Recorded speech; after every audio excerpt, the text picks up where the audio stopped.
பேரவை வந்து தொடர்ந்து செயல்படுறது. இன்னைக்கு நம்மளுடைய மீட்டிங்குடைய நோக்கம் என்னன்னு பார்த்தீங்கன்னா, நமது சக்தி, நமது வாக்கு, நமது உரிமை. நம்ம கிட்டத்தட்ட பார்த்தீங்கன்னா ஒரு தொகுதியிலேயே 1000க்கும் மேற்பட்ட மாற்றுத்திறனாளிகள்.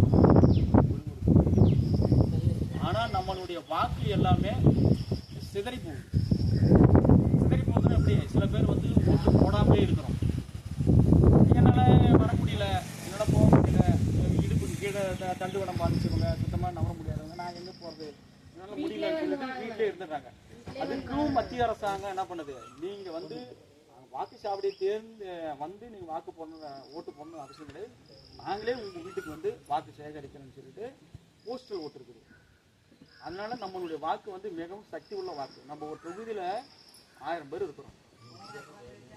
ஒரு வீட்டுக்கு 3 ஓட்டுக்கு கணக்கு பண்ண நம்மளே எத்தனை 3000 ஓட்டு இருக்கணும். யார்? மாற்றுத்திறனாளிகளே 3000 ஓட்டு இருக்கணும். இந்த 3000 ஓட்டும் நீங்கள் ஒன்று சேர்ந்து, நம்ம ஒன்று சேர்ந்தோன்னா அந்த தொகுதியினுடைய சட்டமன்ற உறுப்பினர் தேர்ந்தெடுக்கக்கூடிய உரிமை யார்கிட்ட இருக்குது? நம்மகிட்ட தான் இருக்குது. நம்மகிட்ட தான் இருக்குது அந்த உரிமை. அதனால் நம்ம எல்லாருமே வாக்களிக்கணும். வாக்களிக்கும் போது நாம் வந்து இவருக்கு வாக்கு போட அவருக்கு வாக்களின்னு சொல்ல, நம்ம எல்லாருமே வாக்களிக்கணும். நம்ம ஒற்றுமையாக இருந்து, ஏன்னா நமக்கு வந்து நம்மளை இன்னமும் நம்மளை வந்து கீழ்மட்டமாக தான் பார்க்குறாங்க. மாற்றுத்திறனாளிகள் சொல்லும்போது நம்மளும் இன்னும் கீழ்மட்டமாக தான் பார்க்குறாங்க. ஆனால் நம்மளுடைய சக்தின்றது எது? நம்மளுடைய வாக்கு தான் நம்மளுடைய சக்தி. நார்மலாக இருக்கிற பர்சனுக்கும் ஒரு ஓட்டு தான், நமக்கும் ஒரு ஓட்டு தான். வாக்குன்ற வித்தியாசத்தில் பார்க்கும்போது நம்ம எல்லாமே சமம். அதனால் நம்ம வந்து கண்டிப்பாக எல்லாருமே வாக்களிக்கணும். நீங்கள் வந்து உங்கள் குடும்பத்தை, அதாவது நம்ம வீட்டு பக்கத்தில் இருக்கிறவங்ககிட்ட சொல்லுங்கள், எல்லாம் ஓட்டு போடுங்கன்னு சொல்லுங்கள். யாரையும் ஒருத்தவங்களை கூட நிறுத்தி வைக்காதுங்க. இப்போ நாம் இதெல்லாம் நம்ம செய்யும்போது நம்ம கோரிக்கைகள் கண்டிப்பாக நிறைவேறும். நாம் ஒரு ஒற்றுமையாக இருக்கிறோன்னு தெரிஞ்சிட்டாலுமே இருக்கிற சட்டமன்ற உறுப்பினர்கள் நம்மளை வந்து பார்ப்பாங்க, இவங்க இந்த அமைப்பு வந்து இப்படி இருக்கிறாங்க. அப்போ அந்த நேரத்தில் நம்ம கோரிக்கை வைக்கலாம் இல்லையா? நமக்கு ஏஏவை கார்டாக இருக்கட்டும், சில பேருக்கு வந்து வீடு இல்லாமல் இருக்கிறாங்க, சில பேர் வேலை வாய்ப்பு இல்லாமல் இருக்கிறாங்க. அப்போ இந்த பிரச்சனைலாம் இருக்குது. அப்போ நம்ம ஒற்றுமையாக இருந்தால் கண்டிப்பாக நமக்கு எல்லாமே நடக்கும். அது மட்டும் இல்லாமல் நமக்கு வந்து எல்லா துறையிலையுமே 4% இடஒதுக்கீடு இருக்குது. நாம் என்னன்னா, நம்ம சமூக நலத்துறையை மட்டுமே, நம்ம பென்ஷனுக்காக மட்டுமே சமூக நலத்துறை நோக்கி நம்ம போகிறோம். அப்படி கிடையாது. நீங்கள் எந்த துறையை எடுத்தாலும் அந்த துறையில் நமக்கு வந்து 4% இடஒதுக்கீடு இருக்குது. அதனால் புதுச்சேரியில் உள்ள எல்லா துறைகளுமே நமக்கு சொந்தம் தான். அதனால் நான் எனக்கு பென்ஷன் வாங்குறத விட என் வேலை நினைக்காங்க, எல்லா துறையும் நமக்கு சொந்தம். அதனால் 100% கண்டிப்பாக எல்லாம் வாக்களிக்கணும்.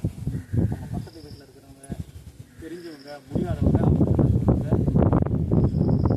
கண்டிப்பாக எல்லாம் வாக்களிக்கணும். சொல்லுங்கள். இல்லை, நிறைய மாற்றுத்திறனாளிகள் வந்து பெண் ஆயிடுறாங்க. முடியாதவங்க சில பேர் வந்து அதான் சொல்றேன். நீங்க என்ன சொல்லுங்க, நம்ம பேரவை நம்ம என்னென்ன பண்ணிருக்கோன்ற விஷயத்தை உங்ககிட்ட சொன்னேன். அது மாதிரி ஒரு ஊனமுற்றவங்க இருக்கிறாங்க, ஒருத்தவங்க கிட்ட அந்த இதை பதிவு கொடுத்தீங்கன்னா, இது மாதிரி நம்ம இதுல இந்த இடத்துல போடணும் வரணும்னு சொன்னீங்கன்னா தான் நாம வந்து சரி, நம்ம எல்லாம் நம்மளுக்காக ஒருத்தவங்க உதவி பண்றாங்க, நாம அவங்களுக்கு முன்னேற்றணும், நம்மளுக்கு உதவி பண்ணணும்னு நாம கேட்க முடியும். அததான் சொல்றேன். 3000 பேர் ஒண்ணு சேர்ந்தனா நம்மளை தேடி வருவாங்கல்ல. அதான் நீங்க 3000 பேர் ஒண்ணு சேர்ந்தீங்கன்னா நம்ம எம்எல்ஏ அலுவலகத்துல நம்ம ஒரு மாற்றுத்திறனாளிகளுக்கு எங்களுக்கு ஒருத்தவங்களுக்கு வேலை கொடுங்க. ஏன்னா நம்மளுடைய கோரிக்கை வந்து யாரோ ஒருத்தவங்களை போய் நம்ம தொங்கின்னு போனோம். எங்களுக்கு இதுதான் நாங்க சொல்றது. நம்ம ஒற்றுமையா இருந்து நாங்க இருக்கிறோம் சார், இந்த தொகுதி நம்ம போய் இருக்கிறோம். எங்க மாற்றுத்திறனாளிகளை அந்த ஆட்சியை எங்களுக்கு அதுதான் இந்த விஷயம். இதை தான் நம்ம நல்லா புரிஞ்சு, இதைத்தான் நம்ம முன்னெடுத்து பண்ணி நாங்க போய் இன்னொருத்தவங்க கிட்ட பேசி அவங்க எங்க கிட்ட வந்து பேசி அது ஒரு பிரச்சனை. அதுதான் சொல்றேன், நாங்க எல்லாம் ஒற்றுமையா. நான் அப்பயே கேட்பேன், நாங்கெல்லாம் வந்து ஊனமுற்றவங்க, ஹேண்டிகேப்ட், எங்களால ஒண்ணு பண்ண எங்களுக்கு 10 ரூபா அதிகமா கொடுங்க, நீங்க ஏன் 10 ரூபா சாப்பிடுறீங்க நான் கேட்டுக்கிறேன். சரி.